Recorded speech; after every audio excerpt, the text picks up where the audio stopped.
Welcome to the Deep Dive.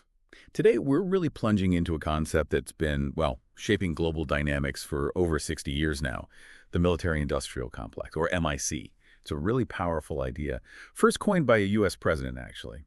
And our mission in this deep dive is to unpack how this complex operates, what its global implications are, and how it's often portrayed as fundamentally fueling ongoing conflicts and shaping the world we live in. We pulled together some pretty fascinating material to explore this. Absolutely. And to set the scene properly, we probably need to step back to President Dwight D. Eisenhower's 1961 farewell address. He was the one. He defined this deep, symbiotic relationship between the U.S. military, these massive defense contractors, you know the names, Lockheed Martin, Raytheon, Boeing, General Dynamics, and crucially, the political establishment. Right. And what's really striking in the material we're looking at is this core assertion that this huge network, it doesn't just benefit from conflict, it fundamentally thrives on continuous warfare and, well, global instability. Yeah. Eisenhower's original warning was incredibly stark back then. He feared this unchecked power could actually undermine democracy itself, prioritizing profit over the genuine national interest. And looking at the sheer scale of it now, that warning from 61 feels, well, incredibly prescient, doesn't it? It really does. I mean, our material shows that in 2023, the U.S. defense budget hit a staggering $816 billion. Just to give you some perspective on that, that number absolutely dwarfs the combined military spending of the next 9 countries put together. Wow, yeah. So this massive spending shapes an economy where, let's be frank, the business of war becomes astonishingly profitable. It really does. And that profitability, it isn't just some side effect. It's presented as a key part of how the MIC actually operates, influencing global events in really profound ways. Okay, so given that, let's try to unpack this with some real-world examples from the material we've gathered. Where do we see this military-industrial complex in action, fueling what the sources often describe as proxy wars and, simmering tensions?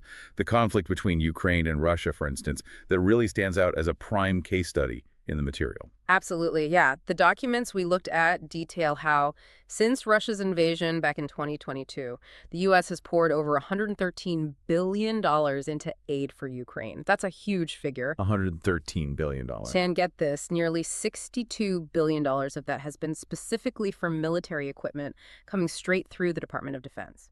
Now, while it's framed as crucial support for Ukrainian sovereignty, and undoubtedly it is in many ways, this aid is also presented in the sources as having a direct, significant impact on revitalizing the U.S. defense industry. How so? Well, we're talking about companies seeing boosts in profits, new job creation back home, production lines running hot. Think about it logically.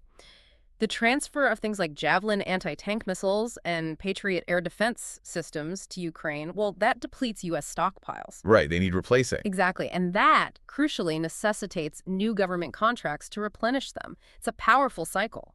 And this leads to a pretty strong, and I have to say, quite unsettling claim within the material we reviewed, which is that the U.S. has, quote, little interest in resolving the conflict. The argument presented here is that any move towards peace, any ceasefire or negotiated settlement, would directly threaten the MIC's bottom line. It reduces the demand for arms.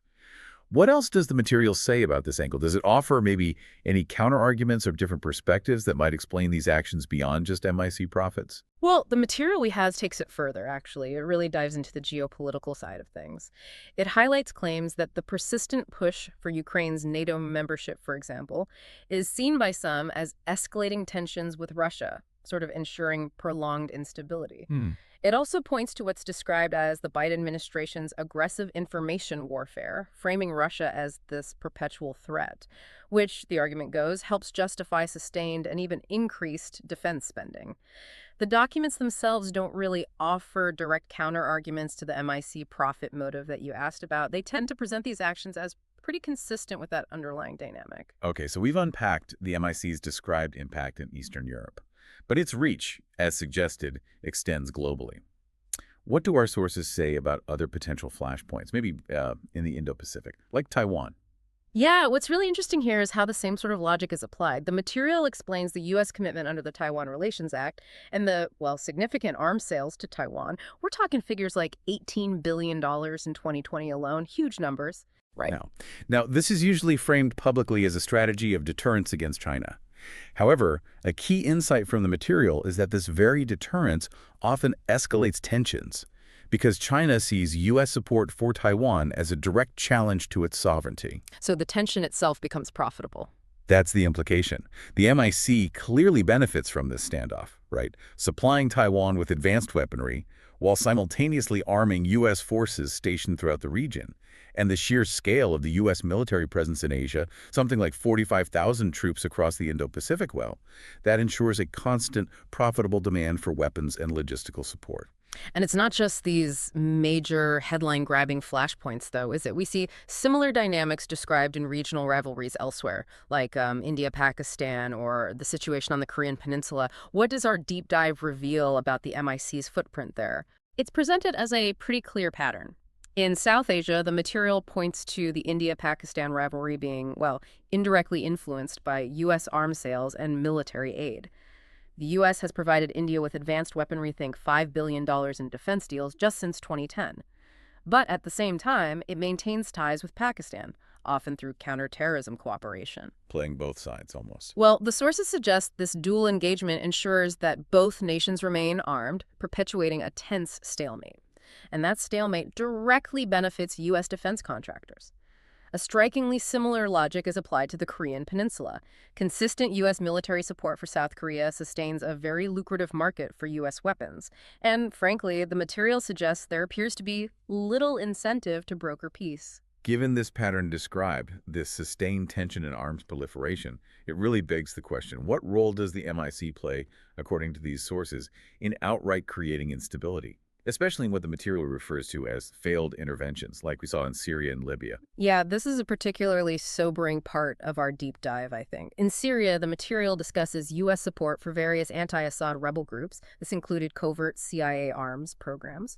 And it contends that these actions, whether they were intentional or not, contributed significantly to the rise of ISIS, which, truly exploded out of the chaos of the Syrian civil war. Right. And even today, there are still 900 U.S. troops in eastern Syria, a presence that costs billions annually, and the material really questions its clear strategic purpose for, everyday American citizens. And Libya. For Libya, a very similar narrative emerges in the documents. U.S.-backed efforts to overthrow Muammar Gaddafi back in 2011 led to this massive power vacuum, and that enabled terrorist groups like ISIS and Al-Qaeda to really thrive in the instability that followed. The analysis suggests these interventions, often championed by more hawkish foreign policy advocates, served MIC interests, ultimately leaving both nations unstable and providing sort of ongoing justification for U.S. military presence and, of course, arms sales. One of the most unsettling claims from this material revolves around the idea of the U.S. potentially funding extremist groups, sometimes indirectly. Could you walk us through the historical examples provided for that? Yeah, it's definitely a controversial point, but it's documented in the sources we looked at. The main historical example cited is the Soviet-Afghan War from 1979 to 1989. During that time, the CIA, often operating through Pakistan's ISI, that's their powerful inter-services intelligence agency, funneled about $1 billion annually to the Afghan mujahideen. $1 billion a year. Wow. Yeah. And this funding included groups that would later form the core of Al-Qaeda and the Taliban, all with the immediate strategic goal of countering Soviet forces in Afghanistan. And crucially, the aid included advanced weaponry, like shoulder-fired Stinger missiles. The material explicitly points out that these very resources were later turned against U.S. interests. A classic case of blowback described there. Exactly. And this pattern is then connected to more recent dynamics in the Middle East. For instance, U.S. support for certain anti-Assad rebels in Syria is argued to have inadvertently empowered ISIS. And even backing allies like Saudi Arabia, which itself has faced accusations of arming various factions, sometimes extremist ones, in places like Iraq and Syria. So the really uncomfortable takeaway here seems to be that, according to these sources, short-term strategic gains are prioritized over long-term stability. It sounds almost like a Faustian bargain. That's precisely the core tension the material highlights, and it feeds directly back into that economic argument we touched on earlier. Peace threatens the MIC's economic model. It's starkly put. Right. Defense contractors, you see, they rely fundamentally on continuous demand for their products, for weapons, and that demand, well, it inevitably requires sustained conflicts, or at least the constant threat of conflict, maybe even escalating conflicts. It sounds almost cynical when you put it that way. It does, doesn't it? The very act of destruction, or preparing for destruction directly translates into a boost for investors. And we see this graphically illustrated with the example cited of Raytheon's stock. It surged by 3% right after U.S. missile strikes on Syria in both 2017 and 2018. A clear financial benefit linked to military action. Wow. And this feedback loop, it's further solidified by the immense lobbying power these defense firms wield in Washington. As the material details, they often employ former high-ranking military and government officials. This creates a powerful revolving door effect that influences congressional approval of massive defense budgets, often with surprisingly little resistance. So understanding this profound influence described in the sources, how does it then shape U.S. foreign policy more broadly? Does it push policy decisions towards certain outcomes over others, like intervention versus diplomacy? It raises a really important question about the very nature of foreign policy decision-making, doesn't it? What we see described in this deep dive is a consistent pattern where regime change and military interventions are favored over diplomacy. The material points specifically to places like Iraq, Libya, and Syria, places where military solutions were prioritized, often with devastating, destabilizing long-term effects, that then, arguably, created new justifications for further military engagement down the line. It's presented as a continuous loop. Okay. Given this perspective from the sources, it's perhaps not surprising that our material also highlights a growing global reaction. How does it describe the world's response to what it portrays as U.S. dominance, especially when viewed through this lens of the MIC? Yeah, if we connect this to the bigger picture, the material describes how the global community is, quote, increasingly uniting against U.S. dominance. Driven, it suggests, by resentment of its interventionist policies and the MIC's perceived role in perpetuating instability worldwide. How does that manifest?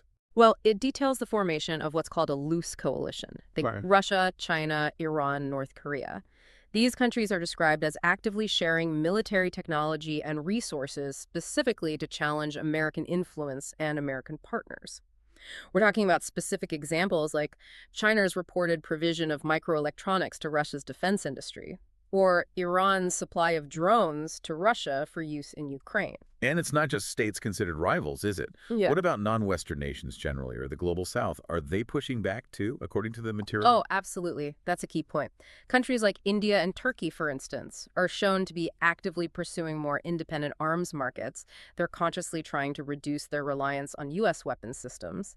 And other nations like Saudi Arabia and the UAE have significantly diversified their defense partnerships recently, looking beyond just traditional Western suppliers. And the material points out that U.S. unilateral actions like sanctions targeting Russia's arms industry are often viewed by many nations, not necessarily as promoting global security, but more as attempts to maintain U.S. market dominance in the arms trade, which can further alienate potential partners or allies. Furthermore, other U.S. actions mentioned, like scrapping the Intermediate-Range Nuclear Forces or INF Treaty, which was a cornerstone of Cold War arms control, limiting medium-range missiles, and its strong support for Israel's actions in Gaza, these are portrayed in the sources as having eroded its moral credibility on the world stage. Even among traditional allies. Yes, even European allies, despite being tied into NATO, are described as frustrated, particularly by the U.S.'s perceived uncompromising stance on the Ukraine conflict, which the material argues prioritizes MIC interests over perhaps genuine European stability and a quicker resolution. So this global pushback described really reflects a broader recognition that, as the material contends, U.S. policies often prioritize profit over peace. That's a powerful statement derived from these sources.